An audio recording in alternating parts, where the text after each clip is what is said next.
नमस्कार मंडळी, जय जगन्नाथ सर्वांना। आज आपण ब्रेड पकोडे कसे बनवायचे ते बघणार आहोत। रेसिपी सिंपल आहे। चॅनलला सबस्क्राईब, लाईक, शेअर करा। तर इथं मी अर्धा किलो बटाटे उकडून घेतलेले आहेत आणि बटाट्यावरचं साल काढून टाकायला लागले।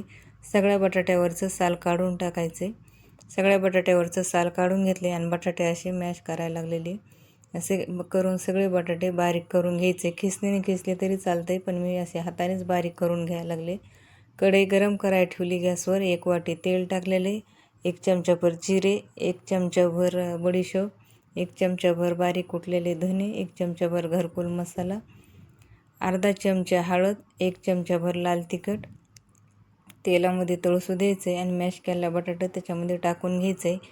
4-5 मिनिटं हे असं परतून घ्यायचे। सगळीकडून व्यवस्थित मिक्स करून घ्यायचे। 1 चमचाभर मीठ टाकलेले चवीपुरतं। बडीशेप आणि जिरे मी थोडेसे खलबत्त्यामध्ये कुटून घेतलेले आहेत, असं जाडसर ठेवलेले आहे। आता इथे चटणी करून घ्यायची। कोथिंबीर, पुदिन्याचे पानं, 1 हिरवी मिरची, अद्रकीचे 2-3 तुकडे, 1 वाटी घट्ट दही, थोडंसं पाणी आणि चवीपुरते मीठ हे मिक्सरला फिरून घ्यायचं आहे। मिक्सरला फिरून घेतलं। हिरवी कलरची चटणी करून घेतलेली आहे। आता डाळीचं पीठ भिजून घ्यायचं। 1 वाटी बेसन पीठ घेतले, त्याच्यामध्ये हळद, लाल तिखट आणि चवीनुसार मीठ, त्याच्यामध्ये पाणी टाकून पीठ मिक्स करून घ्यायचं आहे पाण्यामध्ये।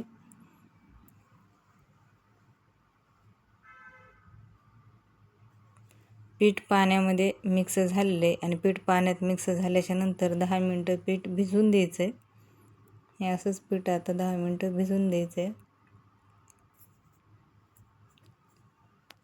तरी इथं हे ब्रेड घेतलेले आहेत, मी 5 ब्रेड घेतलेले आहेत आणि टोमॅटो सॉस घेतला आहे। 2 ब्रेडच्या वड्या घातल्या आहेत आणि ह्याला सुरुवातीला टोमॅटो सॉस लावून घ्यायचा आहे आणि त्याच्यावरती हिरवी चटणी जी आधी बनवली ती चटणी सगळीकडून लावून घ्यायची आहे।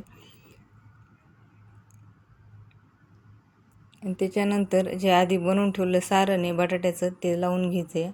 दोन्ही पण ब्रेडला ते लावून घ्यायचे। दोन्ही ब्रेडला लावून घेतले आणि ब्रेड त्याच्यावरती पालथा ठेवायचा आहे आणि थोडंसं दाबायचं, जास्त नाही दाबायचं। आणि याच्यातून असं तिरकस कट करायचं। तुम्हाला जर असं मध्यंतर कट करायचं असलं तर करा, पण मी तिरकसच कट करायला लागलेली। असं तिरकस कट करून घेतले। हे असं बरोबर हे सारण चटणी बरोबर व्यवस्थित लागलेली आहे ह्याला। आता या पिठामध्ये असं बुडवायचं आहे। तोपर्यंत तेल गरम करायला ठेवलेलं आहे। गॅस फुलच केलेला आहे, गॅस फुलच ठेवायचं आहे। हे तेलामध्ये सोडून घ्यायचं आहे आणि याच्यावरती असं झाऱ्याने तेल टाकीत राहायचं आहे। मग दोन्ही बाजू एकसारखं भाजतात। ह्या दोन्ही बाजू अगदी एकसारख्या भाजलेल्या आहेत। कशी वाटली रेसिपी कमेंटमध्ये नक्की सांगा।